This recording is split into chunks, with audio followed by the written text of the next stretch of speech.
And we're live. Welcome back here for another episode of The Corner. With me, as usual, we got my co-star here, Alexander Troy Trustrup, and today we will be discussing Better Call Saul predictions for Season 6. Woo! You want to take it from here, Troy?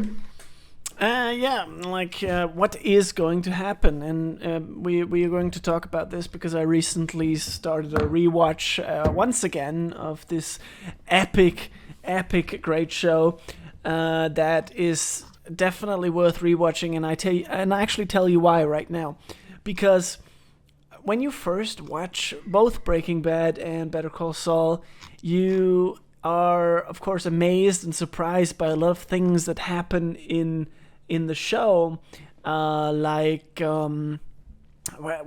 do we have, like Gus killing Victor, or of course this is a spoilers episode, so that's fine. Or you're surprised by stuff like I don't know, some other event that happened, that's not important anyway. But then upon second rewatch, there's all these little things that actually, these little symbols, or for instance the scythe that is in Breaking Bad that is painted on the ground, that you don't really think about the first time you see the show, but the second time you realize, oh yeah, because they came to him after they painted the scythe on the ground there. This is when Mike Ehrmantraut has just bugged Walter's house. And then we go, then when you watch it the second time, then oh, these cousins are going to come, so this is what the scythe actually means.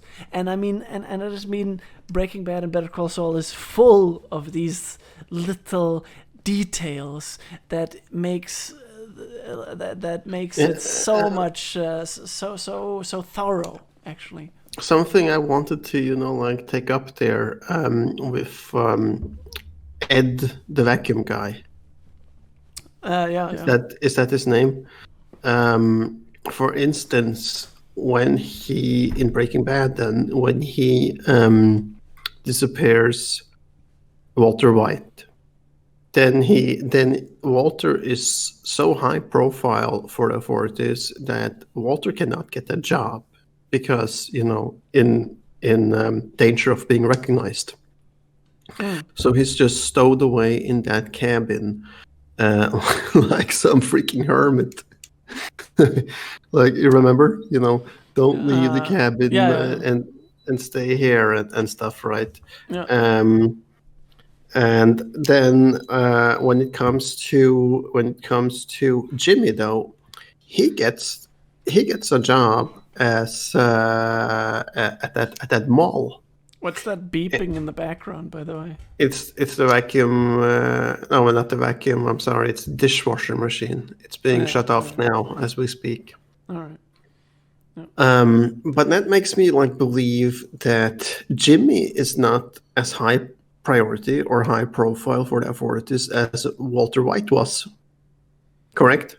No, of course not. Right. So they're not. So they wouldn't be looking for him as bad as they would be looking for Walter White.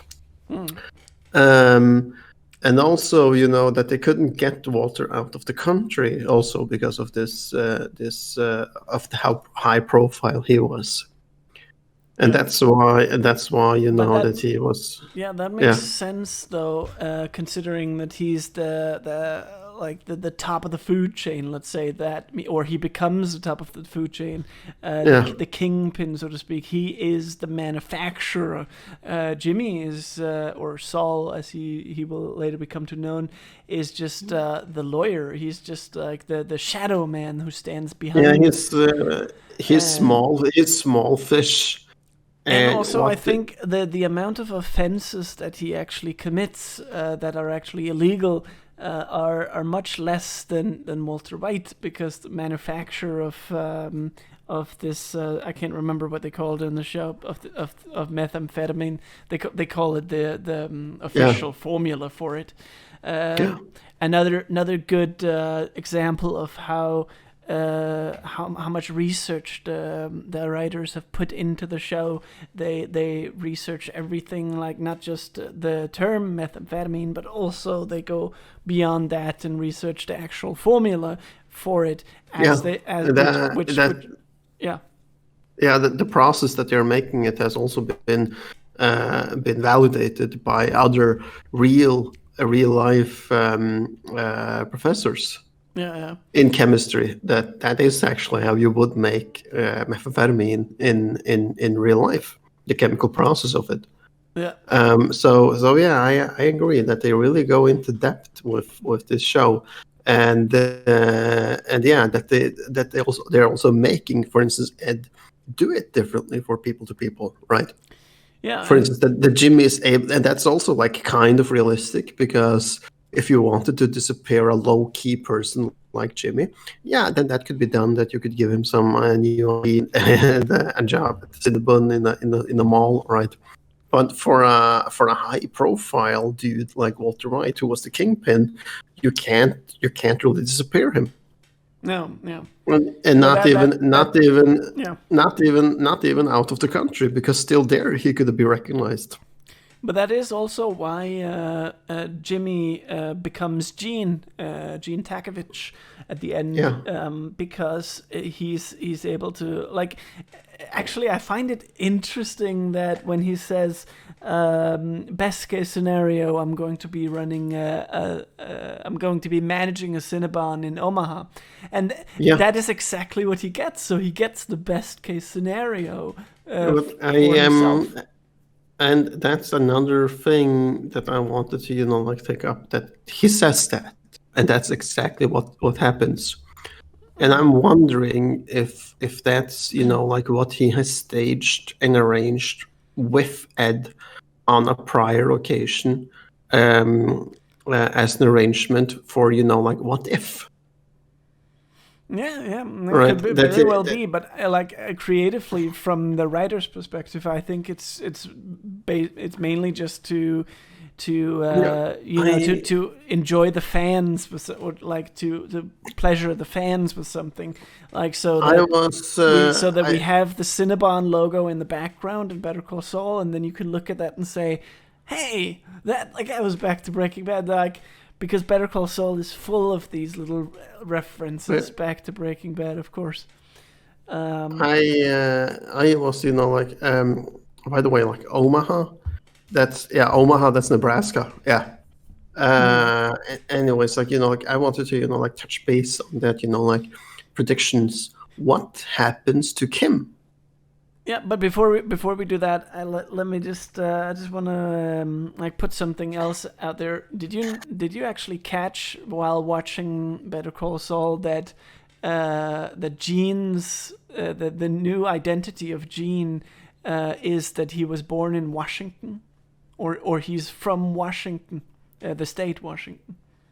I think I didn't catch it. Even. I don't know I don't know where it is said. I think it is in season 3 or something. No, but it would say. No. Yeah, it's in season the pilot episode of season 4, when he's admitted to the hospital, he has to show the ID. Yeah. And then that's when she says that he was born in the Pacific Northwest. How is it up there? And that's a beautiful little detail as well, showing where Gene is, where the identity Gene is supposed to come from to cover up this whole thing. Yeah. I mean, it's just so thought out, man. It's just beautiful. Yeah, it is, because they have to have all the details in order for that to work. And another example I'm just flowing with examples right now before we get to Kim. Another example is when Werner utters himself about Mike's name, Ermentrout, that it comes from German, which is where he says Ermentrout means world plus strength. However, as a German, I can say that is incorrect because Ermentraut would more be related to the German words for Ehre, man, and Traut, as in you trust someone. However, it is not completely wrong, because the writers, they Googled this, and then they figured out that these are actually old High German words for, like, Yermin means world with an I, so Yermin, and what was it again? It was Trud. Trud means strength. Trud. Yeah, I think it was Trud that means strength. So it is actually German, but it is just Old High German instead. And that opens up a very interesting question with regards to Werner. Did he study Old High German in as a minor in university? Maybe. I mean, you gotta assume that, right? I gotta assume that. But I mean, it's actually a plausible assumption, because a lot of people in university in Germany, they have to study this, both Middle German and Old German. I did too, actually. So yeah, it's very plausible that he did have it as a minor. Yeah. Yeah. So that was a little bit of a sidestep there, but interesting nonetheless, I think. Where was I going? I was going, like with the Kim, because Kim is from Nebraska, and I was like thinking that if it has been prearranged that he was going there, it might be because Kim is still there, and like my prediction for season 6 of Better Call Saul is that Kim will not die, but she will suffer a complete mental breakdown. Yep. And I don't think she's going to die either, no. No, and if she suffers a complete mental breakdown and has to be institutionalized, where would she go? Right? And I think that it would be that she would then go to where she still has some family left, Nebraska. Yeah, so, where she's from originally. Even though that is, and this is stated as well in when she's working for Schweikert and Coakley, that she states that she was from there, and she didn't want to live there anymore because she didn't want to run the local shop or whatever she was doing. Yeah. And so it's not going to be pleasant for her, definitely. No. But that is the point as well, because as Chuck says, everything Jimmy touches breaks. He can't help himself. Exactly. And like what if like she completely breaks and it's then institutionalized where she still has some family left and where they can take care of her, and then she will be institutionalized in Omaha. Yeah. And Jimmy has chosen to prearrange that he will also be going to Omaha in that event, because he will at some level feel guilty for what happens to her. Yeah, of course. And would then like, I don't know, maybe visit or just fucking drive it past like the institution or something, right? For like, and we will be shown like some kind of level of sympathy here. Right. Yeah. That's my prediction, and I'm basing that on how fast she switched. Remember that she because she starts off, like by thinking that Jimmy is unethical. She calls him out for some bullshit that he does because like he's crossing lines to get shit done, but he gets shit done, right? Yeah, but it's not to her. It's never to her satisfaction. She's just She's just looking over it because she loves him, and she still thinks she sees something good in Jimmy that she can correct eventually, but she can't. But in the beginning here, then she was judging him whenever she was doing something like this, right? And he would swear, but she's, I'll never do this again. So she's judging, but she's still not really strong enough to do anything about it.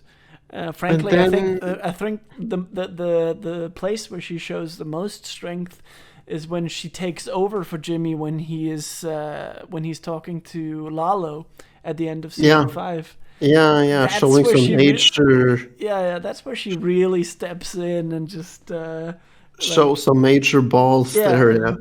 But like like I'm like going back a little further, where he tells her that like I just switched my name to Saul Goodman or something, right? yeah, And you can just see on her face that her alarm bells are ringing. Like, yeah, what the actually fuck is happening with Jimmy, right? uh, Uh, but now it is like just completely turned around 180, and she's suddenly like okay with everything. She's mm. okay with Jimmy being a friend of the cartel. She's okay with even she suggested that they're going to take down Howard. I don't know if Right. she's okay with it, but like, oh, yeah, maybe she is okay with it, but it is Then definitely out of fear among and, anything else. and then Uh, but then combine all this shit with that she goes to take all these pro bono cases, where she'll just say that I'll take all of them, and she's mm, standing looking in that room like full of archives of like pro bono cases and stuff. mm. And I think that she's doing that to alleviate her conscience. You know what I mean? Oh What you yeah, know yeah, what I yeah, mean? yeah. Of course, of course. That she takes this because in her head, then that would kind of like balance out all the other bad shit that she does, and and like looking the other way or don't giving a shit about what Jimmy is doing. Yeah, yeah. So I think that she will suffer a breakdown from all this at some point in season 6. Maybe Um, even worse. I think it's even going to be worse for her than for Howard, who's yeah, also pretty much a wreck already at the I end of season 4. I think the same. Yeah, I think the same that's going to that's going to be worse I on mean, her. I just watched the scene with Howard where he's standing next to Jimmy and he's asking him how he is. How are you, Howard? And he's just like, yeah, not so good. I'm like. Have insomnia and shit, and then he's saying, "Yeah, I got a number for a shrink. I already see a shrink twice a week." And this Howard says that. yeah, it just proves that Howard is also already beyond repair at this point because of Jimmy. Yeah, but he's also having that. He still has that major law firm, Hamlin Yeah. and McGill, right? But that's crumbling. That's crumbling around him because of And the bad reputation of Chuck's death and all that. yeah, but also that he's the only partner left. Have you Yeah, thought about that? yeah, of course. Yeah. But he's a wreck. He's an emotional Yeah. wreck by the end of season 4. He's not Yeah. going to be able to pick himself up again. Like Right. I actually my prediction for HHM in season 6 is that the company is going to be. I think it's going to be even bankrupted because Yeah. because it's going to run so bad, or if it's not going to be bankrupted, then at least Howard is going to be so far out, and maybe even, I don't know, maybe even drug abuse or something. Maybe we could even see something that he's like turning to methamphetamine or something from well, Gus's empire. That would I be am, interesting, but yeah, that would might also be a little too comedic. I don't know if It that's could, gonna happen. yeah, but that could easily happen. And like insomnia, working probably like 80 hours a Yeah, week, he could definitely end up with some major it could psychological problems. yeah, it could be some story with like do we actually know any high end dealers from Breaking Bad? Like any high end street dealers, like not like Skinny Pete or these gangbangers that Walter runs I over. don't think so, because like that's the Yeah, only because one we it know. would have to that would have to be the way that Howard would be introduced to it if he were to Yeah, get a drug addiction. Yeah, that he would start taking meth to keep himself up Yeah, and he to but work. his dealer would have to be also someone who would be a little bit more like on his level. Like, I don't know, man. It could be actually cool if he meets Gus Fring in some way on some horse rally or something, and it's just like Gus is sitting next to him and asking him maybe, yo, hey, Mister, you don't look so good, do you?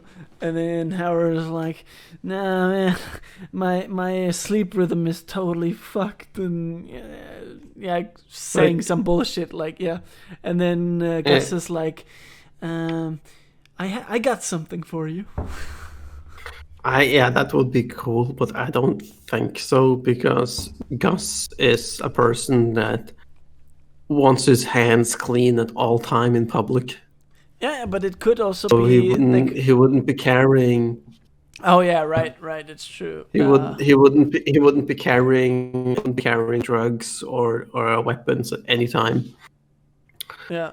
No, That's no, like but maybe. the Oh, yeah, only yeah, no, wait. Maybe it's going to be Nacho then, because Nacho he's already turning out to be Gus's right hand at this point. no way, man. I was like thinking it would be way cooler if it was actually Jesse. Jesse Because would throw up in a no. beanie. Jesse would turn up in a beanie. Yeah, man, I got this shit, man. A guy like Howard is never going to talk to a guy like Jesse, even with a million drug problems. Nah, Yeah. man, no way, man. They're just too far apart, Jesse and Howard. That's two completely different worlds. You know, I'm thinking about a scene where they are like from Breaking Bad, where they are slinging outside a taco place or something. Yeah. Jesse is there and something, and then there is actually persons in suits that show up to buy. I don't know if you can remember what that, episode but is that? I don't remember at all. But they were in suits and coming, like because it was just like one of these montage clips, like showing them slinging all day, all night, right? Yeah. And they were like also slinging to white collar dudes, which is also like really realistic because there is a lot of drug use amongst white collar dudes in hectic work environments around the Western world. Although that's Especially mostly cocaine, right? But nah, meth is also used. Meth is also used because it's cheaper and more accessible. Yeah. Cocaine isn't as accessible as methamphetamine if you think about it, because for one, it's super fucking expensive even for dudes working in suits, and meth is like like a fraction of the price compared to it. Well, then I'm calling it. I'm calling that Howard is going to somehow get involved with the meth that Walter and Jesse produce. No, not Walter and Jesse yet, because that's still after season 6. But the meth that Gustavo is distributing, Gale probably. No, wait, actually, Gale hasn't even started cooking yet in Breaking Bad when Walter's introduced to it. No, damn. Because at that point Gale would still be teaching or something. Yeah. All right. And also like the season 1 and 2 of Breaking Bad, that's still after season 6 as well of Better Call Saul. So yeah, there's actually not a lot of methamphetamine going on in Better Call Saul. It's all coke. Yeah, because they haven't really started producing methamphetamine yet. Because when we are introduced to Better Call Saul, then Gus is selling heroin on behalf of the cartel. Cocaine. Yes, it's cocaine. No, it's heroin. you can go back and check that. But yeah, What is it? uh, That was season 3, right? yeah, but that's heroin. It's not cocaine because No, seriously. yeah, because cocaine would mean that that they were getting all that shit shipped from South America to them, but they're not. They're getting all that shit from Mexico. Yeah. So no, that's heroin that they're selling, and this is also reflected on the bags that they're giving to. What's the big cartel guy's name in Mexico? Not Balsa, but that other guy. Don Eladio. Yeah. When you see like the scenes that they're giving Don Eladio the bags, then it's all every time it's like one bag or two bags or something, right? But when Gus gets like the operation up and running and starts cooking for real, which I think happens in Breaking Bad, right? Yeah. Yeah, that's when he like for real starts to like make methamphetamine and sell that. Then he's not giving. Then for every bag that the other guys are giving Don Eladio, Gus is giving 3 or 4 or 5 bags full of cash, because now the fucking cash flow has like quadrupled, if not more. And then if you like think about it like this way, methamphetamine is cheaper than both heroin and cocaine, but it just sells more because there's more tweakers and more people with low cash flow in Albuquerque, right?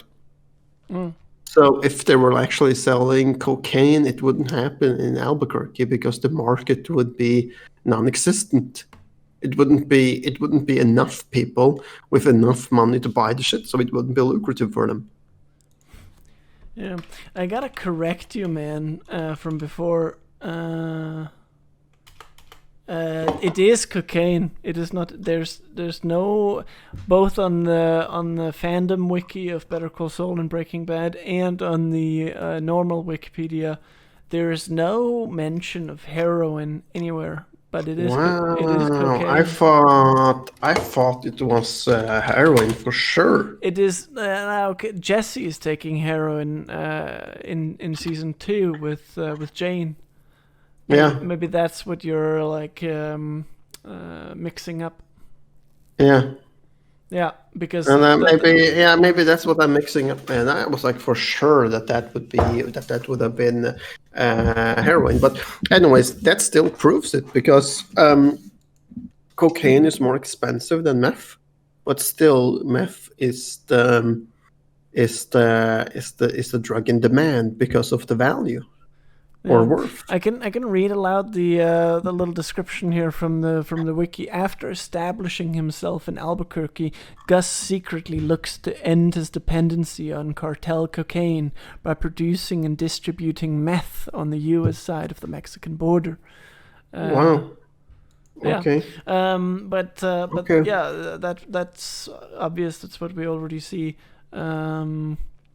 Now, another thing, actually, if I may redirect our attention back to predictions for season 6, is that I would actually love to see a Anna Gunn cameo or Skylar cameo, and that should be in some grocery store where Kim is like desperately fucking trying to get some sort of, I don't know, so something that she needs, and rushing through, like being stressed out, and then she's just running into Skylar and knocking her over, and that's it. That's all I want. Like, I don't want any more than that. Just like a small cameo of her, because it is really not much. With all the references to Breaking Bad, I don't think there has been a single reference to Skylar in Better Call Saul. No, but why would there? There hasn't been any characters that has crossed her yet in her universe. Yeah, Um, but like there has, I'm yeah. I so like here's what I'm like thinking. One, we gotta have a time skip But then because again, there now has that I think about it, there hasn't been any references to no Jesse or Walter either. So yeah, it's no beside the point. so But anyway, yeah, like a time skip is so we essential. gotta Yeah, we gotta see a time skip because like there's yeah. still a lot of ground to cover from the time we are in now in Better Call Saul to the time they are in Breaking Bad, Mm. and we gotta figure out what happens to Kim, a breakdown or something, and then are you Yeah, we going to gotta put pictures? we gotta not just Kim. We gotta figure out what's happening to Jimmy and Nacho and Yeah. Mike. Are Every you character. putting pictures in this, by the way, or should I do it? Uh, nah, I don't know. You can do Uh, it. okay. Yeah, we need to like also figure out what's happening to Lalo and Nacho because we don't really see Nacho or either of them in Breaking Bad except for that Lalo is mentioned. Hmm. Okay. But my theory there is that um, neither of them are coming back except for Nacho. But if Nacho comes back, he would seek out Jimmy instead of Mike or Gus Yeah. because Nacho knows that Gus is not willing to let Nacho go. And as Gus Yeah. put it so finely, that like Nacho, he said that Nacho is a dog that has bit every owner he has ever had. So Oh man, such a beautiful metaphor. Uh, yeah, Again, shout out and kudos to the creators of Breaking Bad and Better Call Saul. Vince Gilligan is the mastermind who is behind it, but there's of course a lot of writers in over. I think there's 6 other writers. there's a lot. There's a It's lot. Peter Gould and Vince Gilligan are the main writers. Vince Gilligan is kind of like the CEO of both shows, Yeah, and then I think there's 4, 5, or 6 others who are sitting around a table. You can yeah. search that on YouTube. It's actually quite interesting to see how they're sitting there and like just spitballing and coming up with ideas for what to do next. I would love to Yeah. do that. That would be a dream job for me. So, so no, I could easily see or envision that he gets in touch with Mike, right, about this. Yeah. Tells Mike that like either Lalo is dead or he don't know where Lalo is because we have also discussed this before that Lalo could just as easily think that this Eladio that is behind everything. Yeah. Yeah. Considering that Nacho was talking to Eladio moments before deciding to let that hit force into Lalo's compound. So that could easily happen too. That Lalo just disappears or gets killed. But in any event, I would like still see that Nacho reaches out to Mike, right, and says, like don't tell Gus that I'm back. Don't say nothing, and help me disappear, right? Yeah. Maybe. Maybe, and this Maybe Nacho is even going to require Ed's help that's services. that's what I'm thinking, man. Because like Yeah. if Ed's ever going to be introduced, and he has to be introduced in this next season, then Now, it's got to why? be well because he has already because like I still like feel that we haven't seen Ed's background story, right? We still don't know Yeah, I mean, anything about him. I know. I would want to see him too because he's an interesting character, and Yeah, I would really nothing more than love to see it, yeah, because I'm also very interested in that. but But and it's kind I of wouldn't say it is required for the story in Breaking no. Bad. I guess it's not required, but it's just like something that I Yeah, view yeah, as a loose end. And I would yeah, kind of like definitely. know, I would kind of like want to know where Jimmy knows Ed from. but it's not. Yeah, yeah. Of course, me too. But I wouldn't say it's a loose end. But it is very like it Yeah, would please the fans very it would. much, It very very much. much so. I could, like easily see that maybe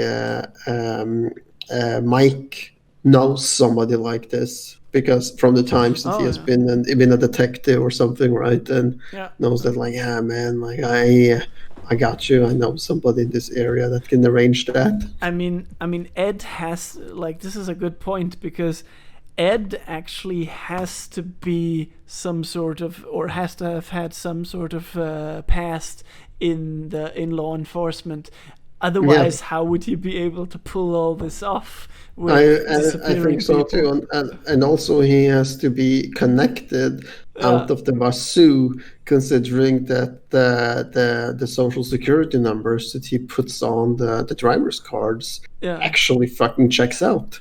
yeah, yeah. Exactly, So exactly. from when we saw them scanning Jimmy's or now Gene's card in Omaha, then it checked out. Yeah. So it would make Uh, it would make perfect sense if Mike is the one who knows him and then yeah. just introduces him to Saul later because yeah, I'm just gonna call him Saul because he's basically more than he's not Jimmy anymore. Like Yeah. if you interpret it that way. Yeah. I think in Like, season 5, Jimmy is already gone. I mean, the kind or like the hardworking, slightly eccentric man, he is gone. He's kind of taken over by this greedy, narcissistic, oh yeah, self-centered. man. Oh yeah, man. Yeah. That's a great callback. Like, remember that scene when he's like defending those two guys in court, right? Uh, And he says something like eight grand or whatever. And they like started saying, like, nah, man, we're just going to take one of those pro bono guys then. And Jimmy just snaps back that is half of 4.5 grand or 4 grand for oh each yeah. of you. And you want to take your chances on somebody that doesn't get paid? Yeah, that just Like, shows his greed so well. but it's also the evolution that he doesn't do shit for shit anymore. No, no, no. He wants to get paid, and then he does that crap like that, and then I was like, oh man.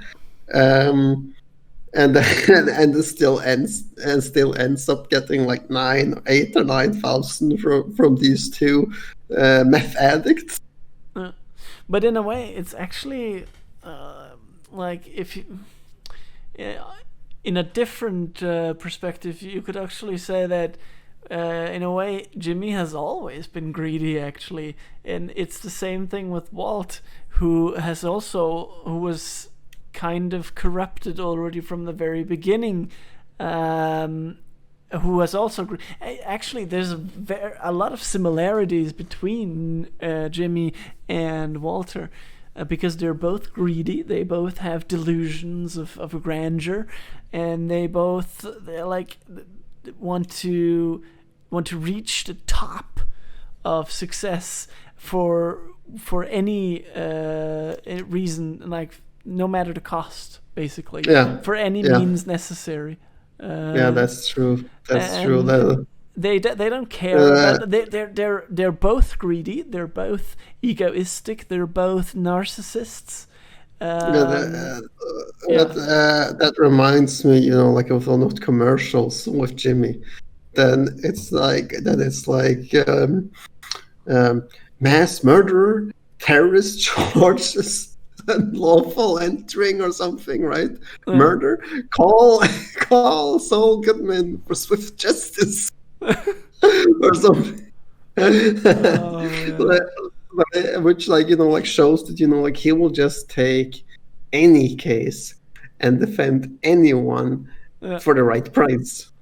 Yeah, he's completely consumed by money. Yeah, Like everything he does from season 5 and onward is money.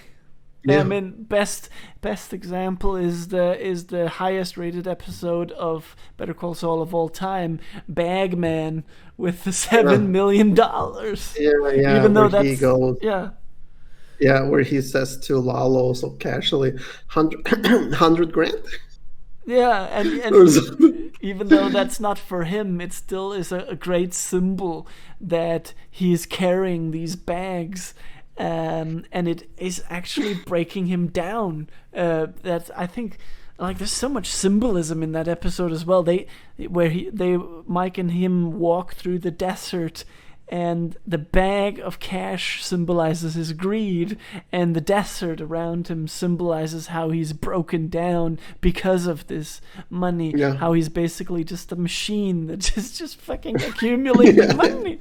Money, yeah, money. and also like I'm like wondering for what, Yeah, exactly. For because what? There is no because more purpose in his life. It's just more money. More he money. doesn't have a family. He sure as shit don't have any kids. Um, And that's why he lies down also at one point during that episode and says, "I don't want any more," because he has no more purpose to live. He's suicidal, yeah, basically. Of course, then there's fuck, man, that is the coldest way to deal with suicide I've ever seen. Mike, who is just saying to him, not even offering to carry the bags. He's just like, yeah, what is it he says? Oh yeah, he actually points out that he has a family, so that's why he is doing it.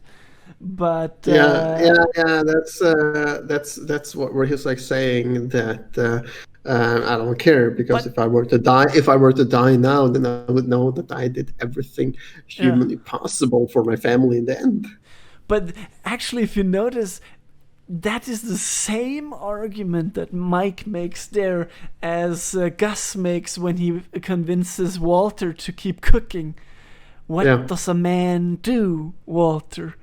He provides for his family. So that's the family argument is used in both series, but it's in both series it's also used in like in a false sense of security, or in a false, it's basically Mike and Gus both use the argument to get what they want, not because they're actually true. yeah. Because Walter and Jimmy don't have any family, or at least Yeah. they have broken their family, both of them. Wow, Yeah. I never actually noticed And, that before. I'm baffled yeah, by my own brain right now. Holy shit. yeah, because in the end, then like Walter's family doesn't really want anything to do with him. Yeah, and it's the When same with they, Jimmy, because Jimmy has also broken his family. He's broken Chuck. He has made Chuck commit suicide. He's broken Kim. He has broken Howard. He's broken everyone around him, and that has Walter as well. Walter has yeah, also broken Jesse, and he's broken even, like, I mean, Jesse was broken before, but Walter manipulated him to stick around, and tore him down even more, which is why I'm convinced that Jesse, even after El Camino, will have a severe case of PTSD, which he's not going to get rid of that fast. yeah, I think so too, and also Mm. Jesse was special in that his character, because he wasn't consumed with money. No, He no. wasn't consumed with that. Like, he actually wanted a life for himself, Yeah. regardless of the money, and that kind of like all stopped when his girlfriend got wasted by, and yeah, I say wasted Yeah. by Walter, because Yeah, he fucking let's stood not let's there. call a spade for a spade. Yeah. He stood there and just watched her OD, and just watched like some fucking creep. Like, yeah, Jesse's better off without her, because then he can cook for me. Exactly, and this is another example of the manipulation that Walter uses for his own gain, and that's the same with Jimmy. He also manipulates people around him in order to further his own interests, which is basically just reach his unrealistic goal of having, like, what is it actually he want? Like, you see it a little bit with the nail salon where he's like already in season 1 where he's talking about that's the perks of living in a nail salon, free foot washes and stuff. And my point is simply that Jimmy wants more of this. He wants luxury and more money, but he doesn't know why he wants it. No, he just wants it. He just wants it because for whatever reasons in his childhood. He's also like an antisocial motherfucker because he has no friends in his life. No. And neither is, I would say, Walter might even be more antisocial because he's much more of a loner than Jimmy. I by the way, like back to what you were like saying, it wasn't free foot wash; it was free cucumber water. Yeah. Remember? But I was just thinking, what is the name for this? Where the fish are swimming? The fish massage thing. And they're like eating the dead skin cells of your feet. Let me just Google that. I think it's called. Have you tried it? Yeah, actually, when I was in Alanya.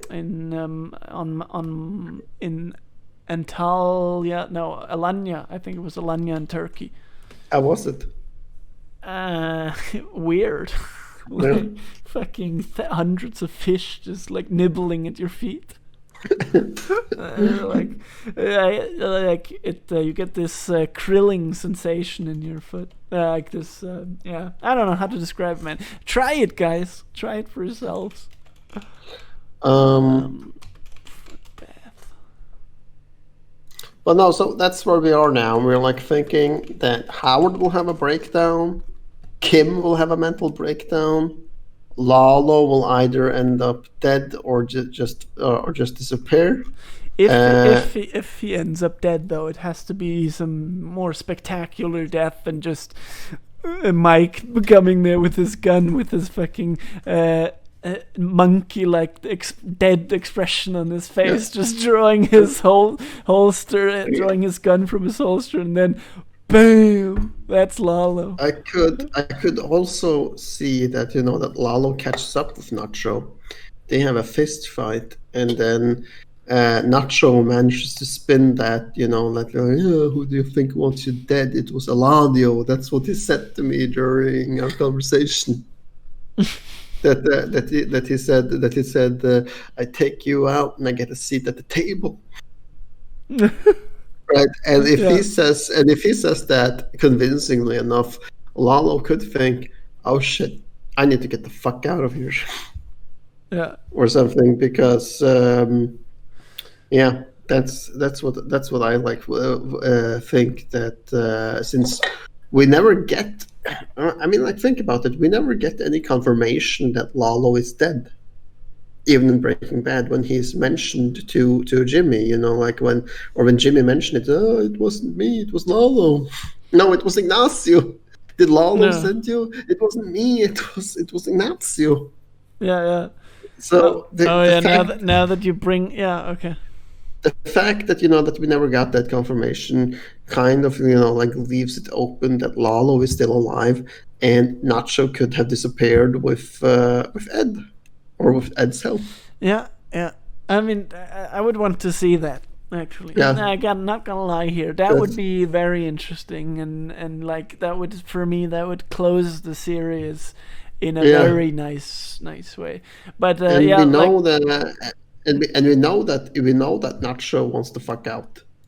Yeah, of course. He's been talking about that ever since he tried to kill or tried to get Tuco into jail in season 2 with Mike. Yeah, like he's wanted out since back then already. So no, I could also see that happen. That we will see then that Nacho vanishes, and because he also isn't as consumed with money as these other characters. No, yeah, no. Like yeah, I'm actually surprised that we haven't seen like some sort of a romance thing, or like some sort of a girl that he. Oh no, actually we have. There's these two, yeah. but that's not like romance. It's more like No, hookers. he keeps like two chicks at this place, right? Yeah, But but that makes sense too, because like in that line of work, there's not much, not much space for romance. I no, mean that is. and yeah, we see that he has a nice house Yeah. and a nice car, but still, I don't think that it has like consumed him. And we also see that he has respect for his father, since Yeah, since massively. massively respect for his father, who doesn't want anything to do with this cartel shit, Yeah, yeah, and has then like kind of like cut ties with Nacho because he doesn't really he doesn't really come to terms with that his son is living this life. yeah. I mean, look how And far Nacho goes to poison Hector with the pills and gets them from that. Don't really know that nerdy guy with the large SUV. yeah, Yeah, like all that he does for his father not to be taken over by Hector. yeah, So yeah, he has massive respect for him. But like, yeah, now that you bring up the scene, just want to showcase the picture you sent me once with from season 5, where he sits and toasts with Don Eladio. I'm That's a pulling it up great right now picture. as we We speak. gotta get that in the podcast here. Yeah, I mean, Mm, damn, that is just one cool picture, really. yeah, And the composition, again, like everything about it. I dare anyone out there to find. I know there's bloopers on IMDb. You could probably find something that's wrong with it, but I dare you to find a continuity error in Breaking Bad and Better Call Saul, because yeah. there's I don't think there is many. No, it's well thought out. Or a plot All error or anything. all the character It, that it could I it could be do. that there's inaccuracies like compared to real life, but that is because it's fiction. So in my opinion, that's okay. But any I plot error, yeah. yeah, there's no Yeah, plot like errors. Not no, there isn't. There no, isn't any. No. So no. yeah, I'm excited to see the season 6 when it is finally coming out. Yeah. By the way, it's Uh, called a fish pedicure. but For any of you guys who were wondering about that bath, all right, fish bath right. before. So yeah, fish Um, pedicure. I also wanted to like mention what you were like saying earlier with like Howard maybe going bankrupt. It kind of like Yeah. witnesses also that the firm is going downhill when he is desperate to hire Jimmy, because Yeah. he has seen Jimmy's commercials and it's like, this guy can bring clients back to my company. Yeah. I mean, Uh, oh, that's actually true. I mean, I didn't even think about that. And then Jimmy's response is just fucking make fun of him by sending him hookers during his dinner. Wow. yeah, What a and cold. throws a bowling ball on his car. Oh man, the fucking. I mean, that's even worse than Walter. That's even worse than Walter with his manipulation. So it is no wonder that like Howard is also going to go bankrupt and potentially, and then imagine what it's going to do to him that Kim and Jimmy now is gunning for him to take him down and take his license. Yeah. Oh man, fuck man. At this point, I can only say poor Howard, poor fucking Howard. I mean, he's in the fucking crosshairs now in season 6. And that's going to be like the final nail in the coffin. Yeah. because that he will be the partner in a law firm who doesn't even have a license. Man, it's Howard is actually almost like the Hank of Better Call Saul. Yeah, yeah, he is. Uh, like Because because uh, Hank is also like the good guy of Breaking Bad, and he's like brutally murdered in the end. and Uh, I would also say that like much like Hank, Howard is an asshole, probably like a bigger asshole than Hank. But that doesn't necessarily mean that nah, Howard is. But that doesn't necessarily yeah, mean that Howard is wrong, yeah, because you yeah. could still be an ass but still right. Yeah, that's true. But like, I don't actually know if he's a bigger asshole than Hank. Like, if you recall all the like jokes under the belt that he does, all those vile jokes about Yeah, Walter yeah, when he's saying, yeah, well, like I think it's actually in the very first episode of Breaking Bad where they are holding a birthday and he's just sitting there, like letting him hold his gun and yeah, saying to him, yeah, just say the word and I'll take you on a ride along. Maybe finally get some excitement in your life. I am. But yeah, Just he is. fucking mocking him. Yeah, but Hank is a peacock and proud of what the fuck he's doing. Yeah, yeah, but so I is Howard. So is Howard. Yeah, yeah, yeah, yeah. But Howard still has. I still think that Howard has style, Yeah, yeah, man. he has much more class, but that's also Yeah, because he's much higher educated than Hank. yeah. But I So yeah, still think the asshole level is kind of the same if you consider that. yeah. But yeah, that's going to be fun to see that, or not fun, but also kind of tragic to see Howard's life getting ruined. Yeah, yeah, that's yeah, it's going to be. But I have no doubt that Gilligan and crew will make it artistically very pleasing, so that we will get all our TV show and movie lusts, Yeah. if I may say it like that, Could fulfilled. you imagine if like Howard ends up also institutionalized, and Jimmy goes to visit him like Gus visits Hector? What the? Oh my god! Uh, Like, I told you, wow. Howard, I would bring you down.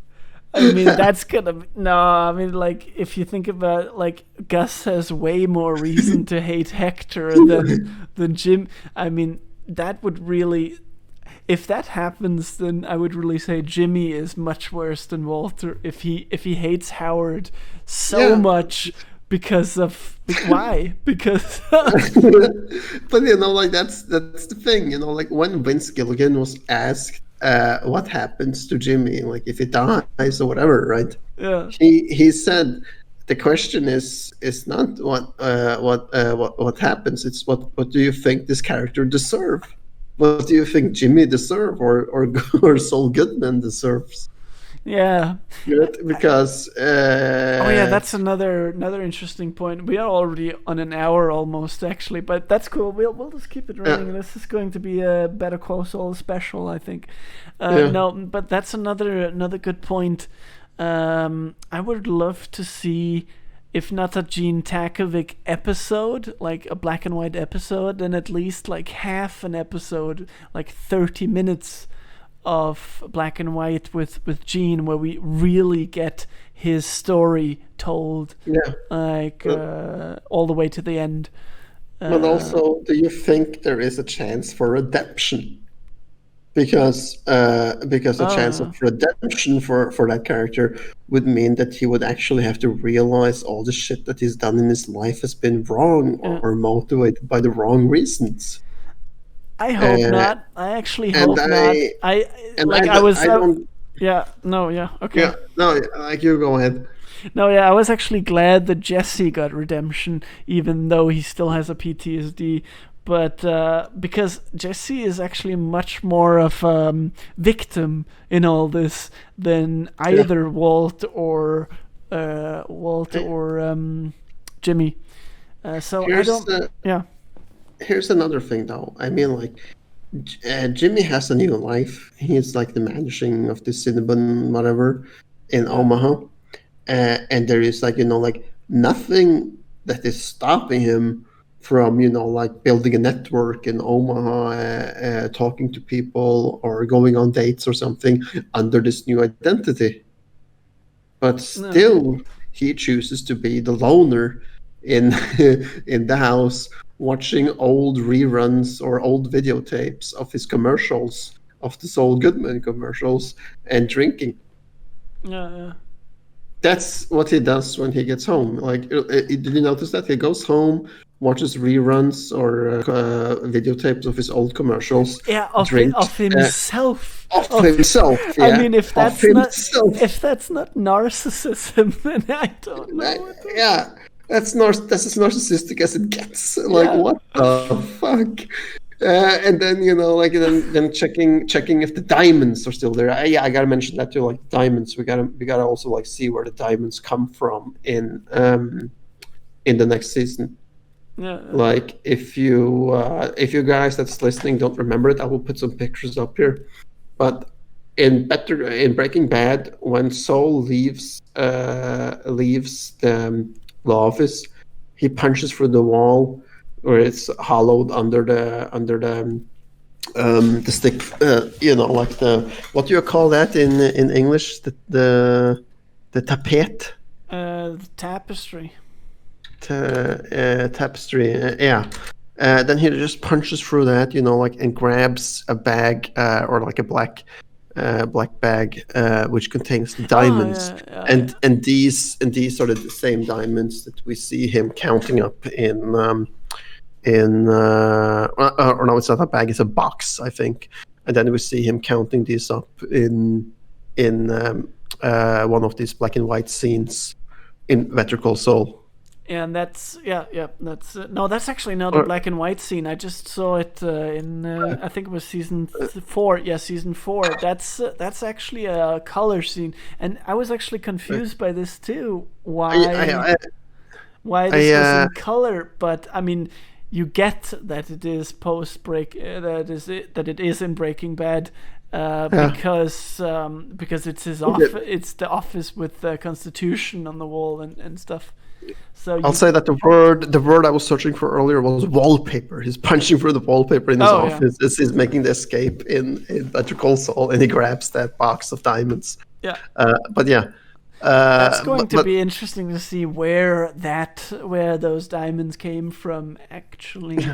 But we may not even see it because it is still something that could have happened during Breaking Bad, during the money laundering of Walter's money. No, because it would have happened before he built his office. Why? Because it's beneath the wallpaper. It is it's built in to his office. Oh yeah. So no, it would have to have come during the Better Call Saul time or in a time skip or something where this is happening. Yeah. But I mean, we gotta have at least like either we have to have an episode where there's something like 4 months later or 2 years later or something like that. I think it's going to be years. It might be months. And then we have a few of those. Or we just have a normal season 6 with 10 episodes. And then episode 11 to 13 is going to be time skips. That would actually be my preference. To have the time skips in 11 to 13. That's definitely going to be interesting to see this. But okay, let me ask you, in your opinion though, what does Jimmy deserve? Actually, I like, had you asked me in the beginning of when the first season was only out, when we still didn't know all of this that we know now that he's just as crazy as Walter. Had you asked me back then, after season 1, then I would have said, yeah, I want a happy end like there was for Jesse, but not anymore. Now No. I actually, I hope something similar happens to him than Walter. Now you think he deserves a bullet to the skull. But then again, I have a hard time seeing that too, because who are his enemies now? Like, Yeah, exactly. Like, there are no more, like, I don't know, because all the enemies that, like, Walter has basically killed everyone. He's killed Gus. He's killed Hector. He's killed the neo-Nazis. He's killed Lydia. Everyone that like is a threat to Jimmy is dead, thanks to Walter. Yeah, so the only threat Jimmy really has now is the authorities. Yeah, and they're not going to give him a bullet to the skull. No, they would get him, again for money laundering or something. Yeah. I don't think that they would have enough to connect him to more than that. No. Because also everyone who would be able to testify is dead by Walter. So they don't. So there's not really like a strong case against Jimmy, even if he were to be caught. Yeah. Wow. But yeah, man. Like, I also don't think we will see him getting a redemption. No. It could also be as fucking low as seeing that he eventually gets a heart attack or something and just dies. That Jimmy gets a heart attack and dies just randomly. Oh yeah, that's interesting. Because if you look at his life and stuff, then and his age and his lifestyle of like going home and drinking hard liquor every day, being the narcissist that he is, watching reruns of himself on VHS, then yeah, I could also see that happening. That maybe just a final time skip or something of like fucking Jimmy being 75 years old or 70 years old, still managing the same Cinnabon in Omaha, going home, doing the same routine and watching these tapes and drinking, and then like heart attack. Yeah. But I think it would be cool if he died in his sort of his element, like Walter.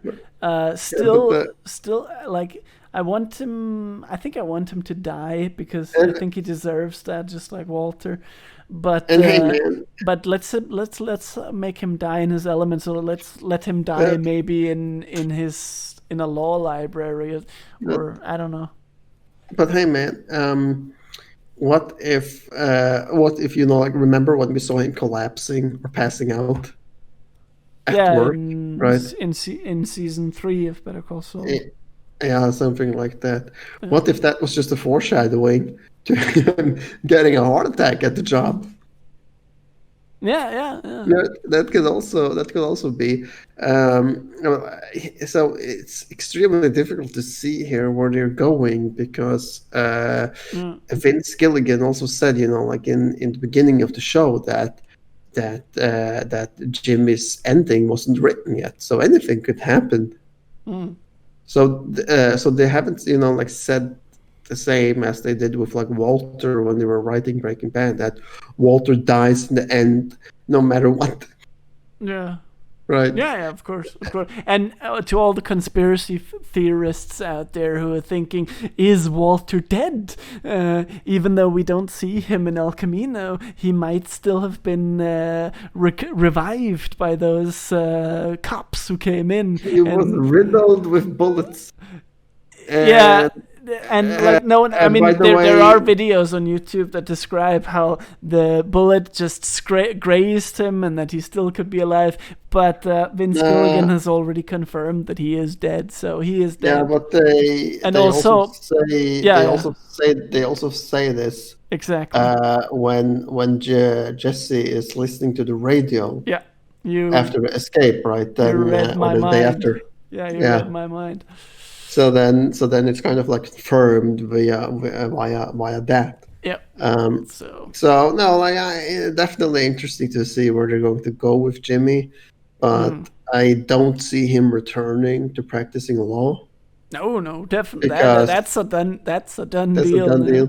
Then he would have to leave the country and all that stuff, but not going to happen. And I am like still holding fast on my prediction that he is in Omaha because Yeah, Kim is institutionalized there, and yeah. he wants to be close to her because he feels guilty to whatever the fuck happens to her.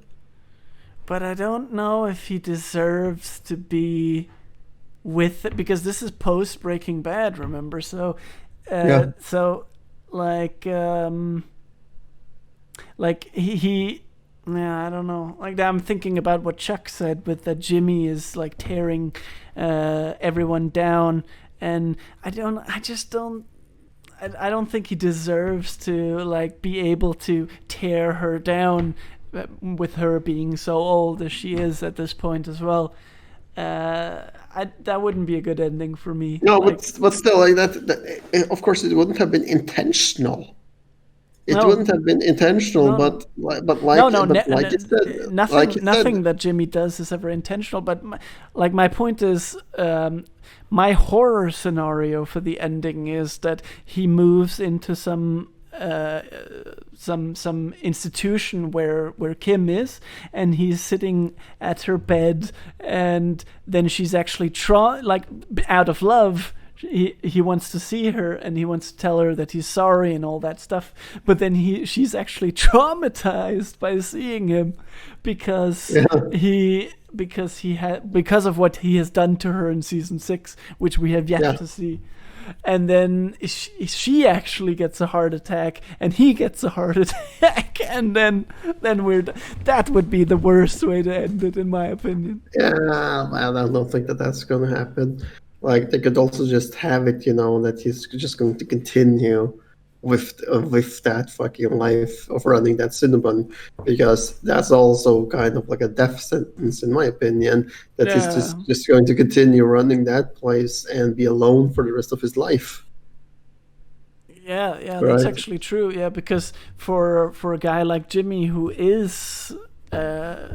has delusions or had delusions of getting to some place with 10 giant mansions and 5 Mercedeses and 5 pools and everything, it is pretty much a punishment in itself to be running Yeah. that fucking Cinnabon. But I'm also like thinking But that even when he had all the money, and he still has a lot of money, by the way. yeah, If you look at the diamonds and all the cash that he brought with him from Breaking Bad, yeah, and also the fact that when he's like made by that cab driver or something, and he calls Ed and says that it's going to be double fee this time, meaning it will be 250K to get to the superior or something. yeah. Then Jimmy just acts nonchalantly over the phone, like, yeah, no problem, 250K, that's nothing. Oh yeah, but which yeah, which kind of like witnesses to how much this fucker has in his house. yeah, yeah. But um then again, like as because it, in a way, it's not really a punishment that he manages the Cinnabon, because that is what he calls the best case scenario in Breaking Bad. So yeah, no, I don't hope he's going to run that. I hope he's going to get made, and then he's going to ask him, as you say, and then he's just saying, yeah, 250, that's fine. And then he will relocate him to someplace. Oh, yeah. And then he will relocate him to a perfect location, like where he can regain his law license, and practice law again, and sets himself up in a whole brand new office, maybe even in Albuquerque again. But then irony and tragedy in the universe strikes, and something happens that he gets a heart attack after all, and then he's just dead. That yeah. would be acceptable to me. Yeah, I think that would also be acceptable, But because it's still, I'm still like on my mind is made up here that like after all the shit that we have seen Jimmy do, even suggesting murder when he's like so casually saying to Walter, "What if Hank just took a trip to Belize?" What? You know, like Mike did. Yeah. Oh, man. Yeah, like that also shows how far gone he already is at this point. So, but then again, Gene has had some time to rethink, just like Walter has had some time to rethink his life.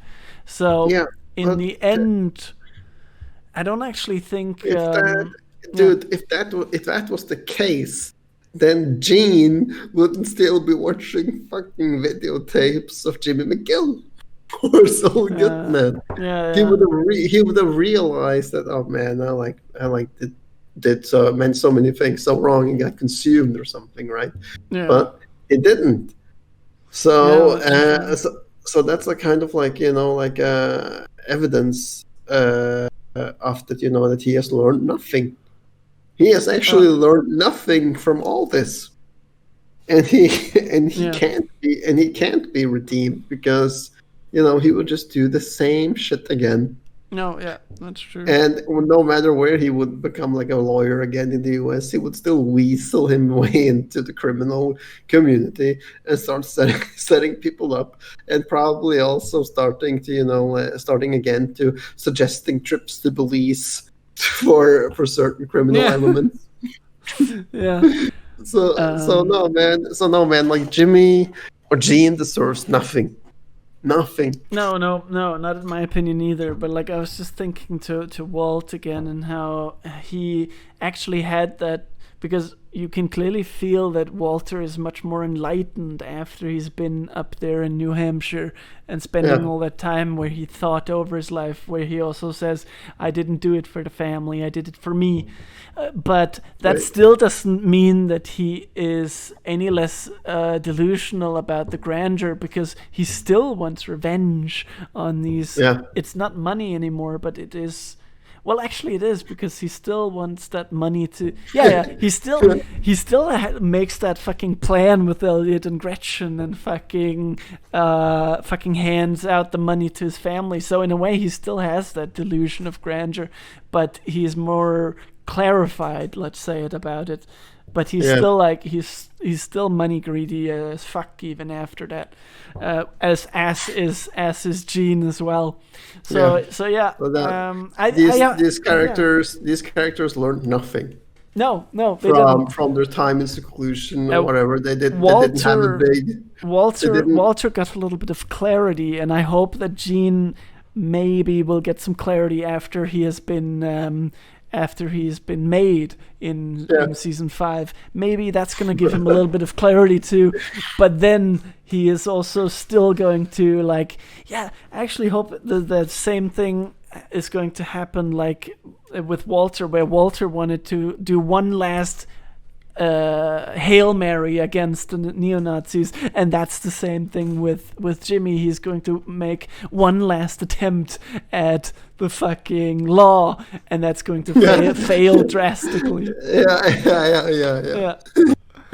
That would be fucking awesome, yeah.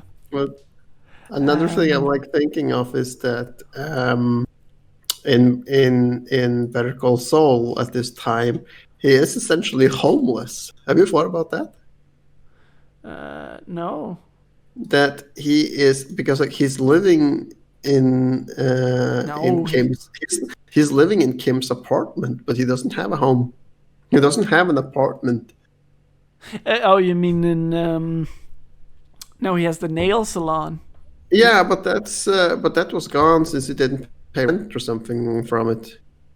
You're talking about season 1 or season? No, like the later seasons, because he's living with Kim. Oh, right. He's living under the grace of Kim, essentially. But that's because they're dating. So yeah, another reason why Kim is going along with all his insanity. I am, but like we haven't seen any of this. But I mean, here's a question, man. Do you think that they are splitting the rent?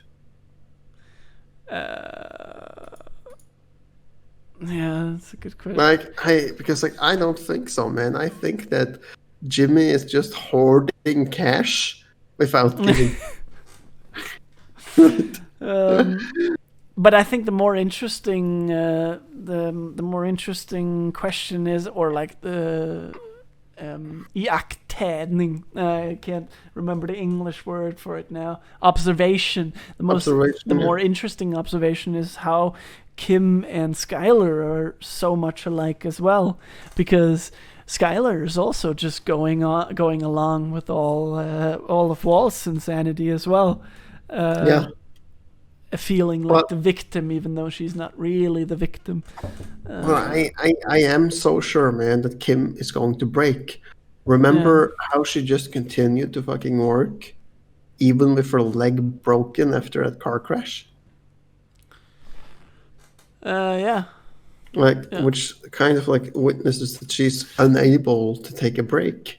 Yeah. Yeah. And Yeah. Yeah. right, Exactly. and There's with like this, she's one of yeah, these people that are also just always fapping up in this high gear, like. yeah, you can't keep going in fifth and sixth gear through life in No. No. 150 No. No. miles No. an hour, which is what she thinks that she can do, right? And also by like taking on all these pro bono cases and crap. Yeah. I think I am like so sure, man, that she's going to have a breakdown and end up institutionalized. Yeah. Yeah. Me too. Because because like at this point, it wouldn't make sense to me that the cartel are going to send some kind of hitman to take her out for what? and and Lalo obviously isn't coming back, so he's also not going to come there and put a bullet in her brain. Yeah, and So also like especially after the last scene with Lalo, it's not. I mean, how much of a threat is Kim really? I mean, not a big threat to the cartel, right? And no. I don't even know if there is anybody else in the cartel that now knows about her except for Lalo. And not just that. I mean, she's also like she's too scared to bring upon any suits on them. Yeah, Uh, like, yeah. or even if like, how would you even sue the cartel? But yeah, like, I mean, they're in Mexico and stuff. So, But even if so she could, then she's not going to because she's too afraid yeah, of Lalo. yeah. Even though Oh she, man, even though she did show some balls, though. that's going Um, to. That's also going to be interesting to see, and there's like a lot of things to uh, see in the next season. uh. Also, we got to see this new super lab getting finished built. Oh yeah, Pro- that's probably an introduction by Gale.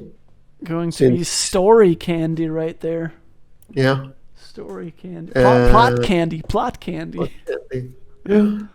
Yeah. So that's for sure going to be real cool to see all that coming together. Oh yeah, yeah, definitely. So I don't much. know. Do you have anything to add?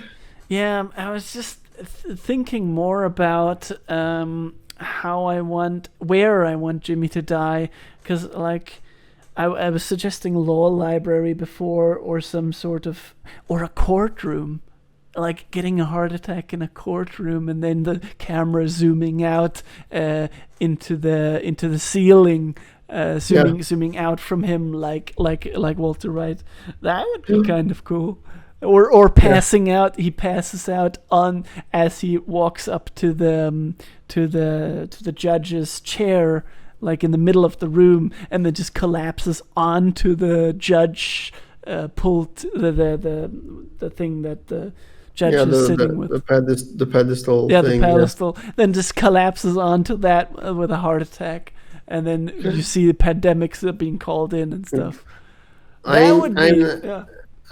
I'm not sure, man, that we would say that because, like in my opinion, we have already seen Jimmy at its peak in both Better Call Saul and Breaking Bad. We have seen Jimmy as at his peak, and we're now watching his like Yeah, but downward spiral. But as we spoke about with Walter, Walter is also retaliating for one last strike, for one last Hail Mary, and I actually Yeah, think that Jimmy he would be delusional enough to attempt, because I mean he's still watching these okay, fucking okay, things of okay. himself. He's still obviously dreaming in this delusion of him being epic and shit. So, and yeah, sure, he's being So, made, so but you're he still saying, has money. He still has the money and the diamonds, and he still has Ed who can just set him up another place. He's still in the shit. Yeah, like all he needs to do is to be set up somewhere else, and then he's good to uh, go. I would rather have like wanted to see him in fucking Barrow, Alaska, in 50 degrees negative Celsius, shoveling snow or something. Well, not if it's Alaska, then I'm going to rage quit the show, because like that's already Jesse's place now. Yeah. I don't want them to fucking just hang out there as buddies now. Like, yeah, remember the times? Oh my god, what a fucking lame ending. Remember the time. Yeah. I'm Wow. dead. That would, Oh, okay. especially after Saul having suggested to just send Jesse down to Belize, even though he never said that to Jesse, but that would come out at some point, and oh my god. Oh man. Well, for sure, that's going to be really interesting to see in the next season. When is it coming out now, by the way? In February.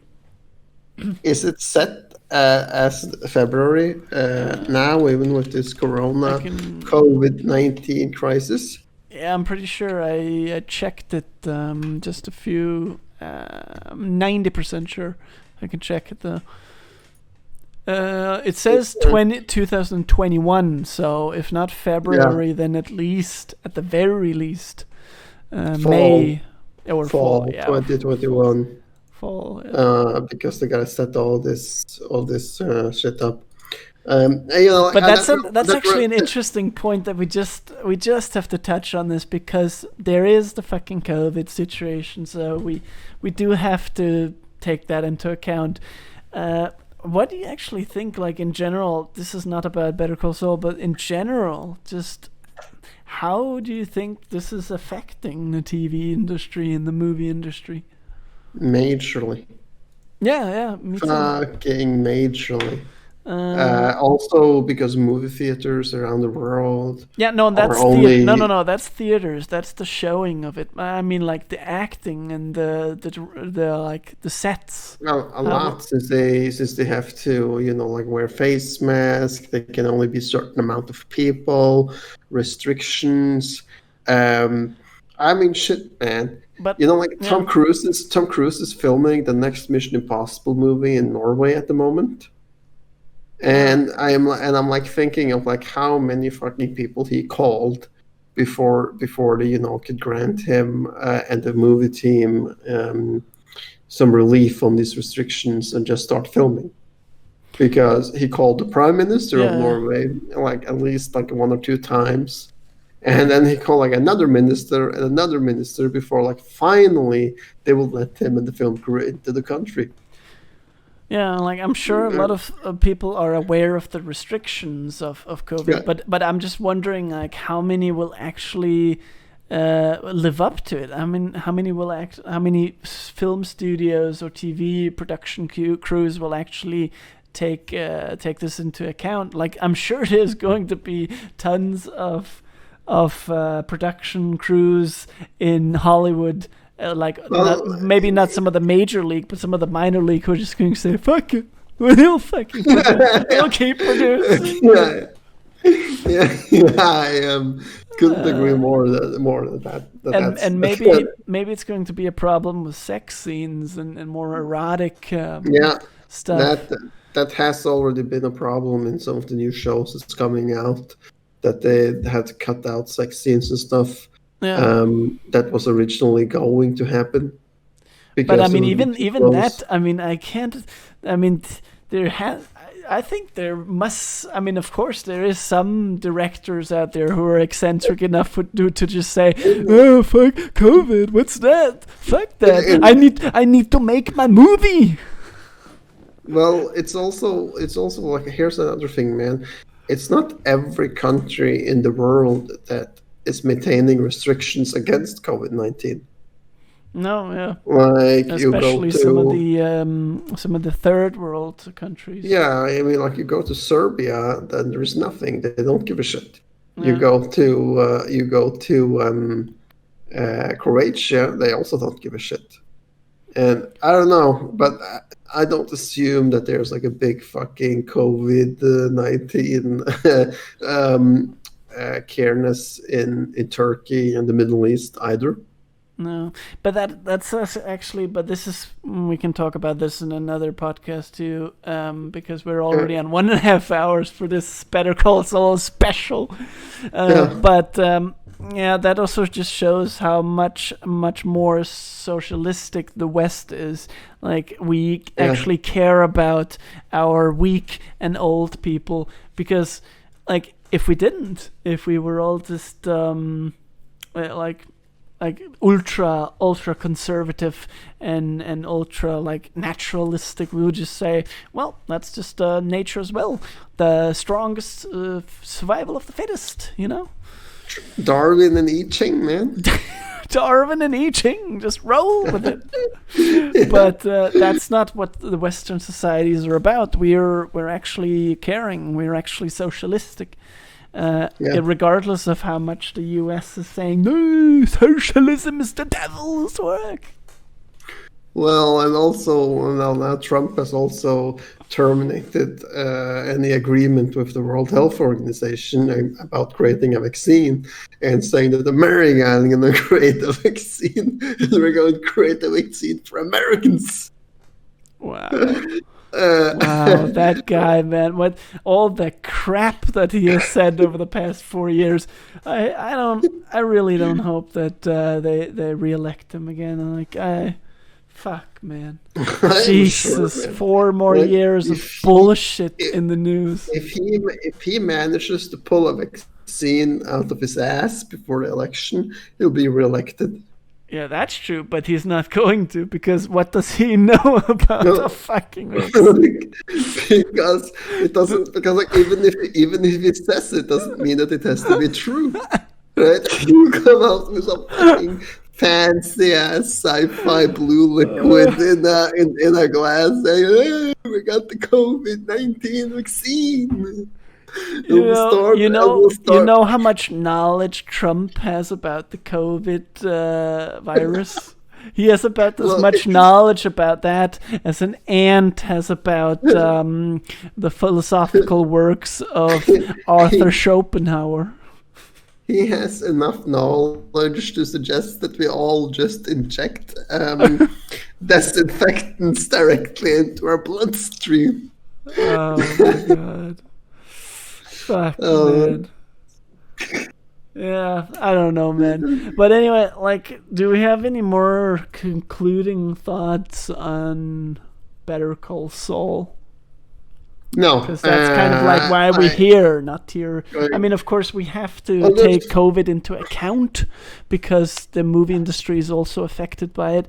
But I don't know. I think there's still going to be some eccentric directors who's going to insist on making their movies. But if they want to make the movies the way they want to make it, there's always countries willing to not give a fuck, and they can always shoot. And that's my point. I think.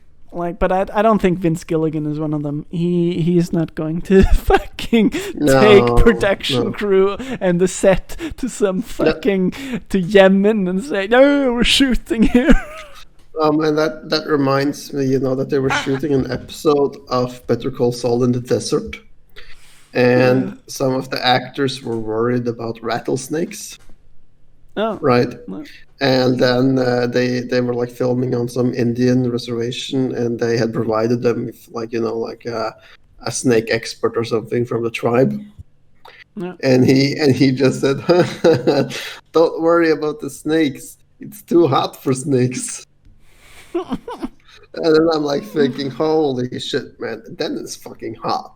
If Wow, it's yeah. too hot for the Yeah, rattlesnakes yeah. to crawl out.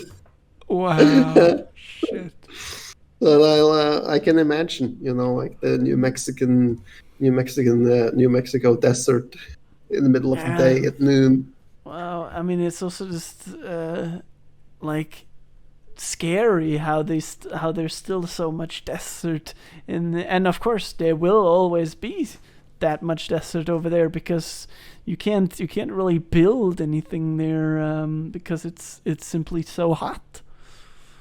Well, it's still possible to build there, but the question is, what would you build there, and why would you build Yeah, there? and like because it's also like difficult to get all the necessities that are needed for a city to function to those places. I mean, just Las Vegas is the best example.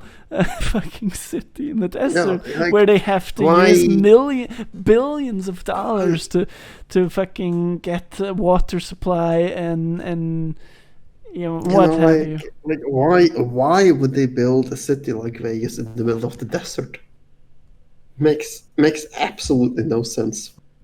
To showcase there's some fucking billionaires that were just like delusion of grandeur who were like we can show up how much money we have from our families, from our aristocratic families.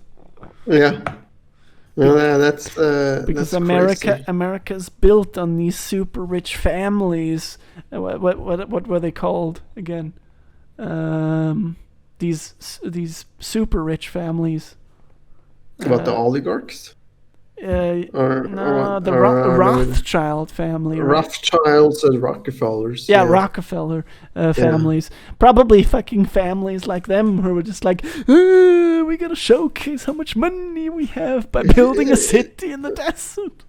It makes zero sense, man. I know we gotta like turn off the podcast here, but I was gonna like say that that if you ever go to America and you come from Europe, Yeah.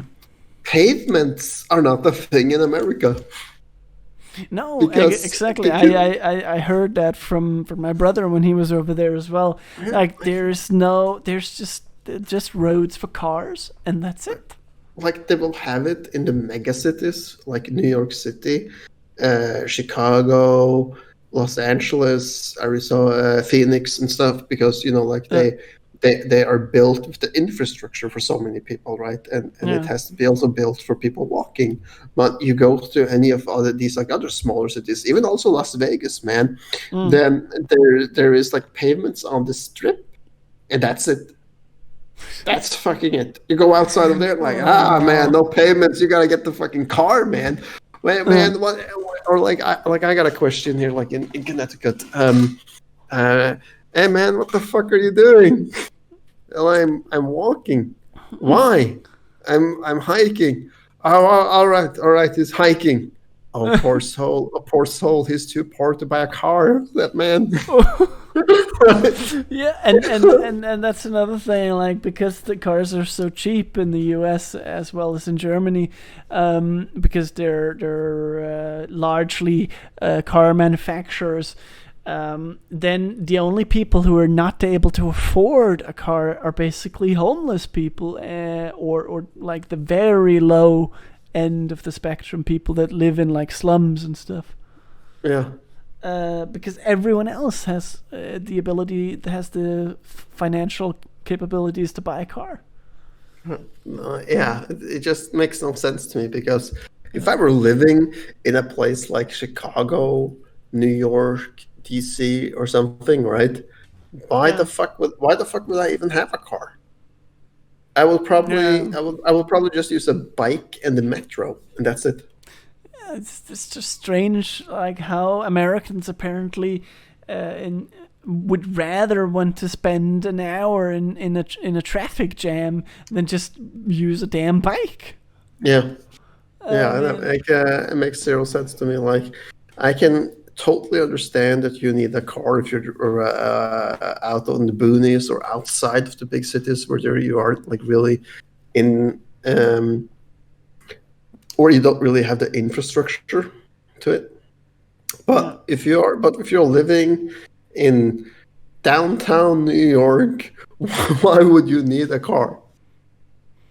Because you got a horse, because it's the old Wild West where everybody was riding around on horses and pooping everywhere. But I will say though, they have some good good shit. Like if you live on Staten Island in New York, then the ferry going between Staten Island and the Battery on Manhattan is free.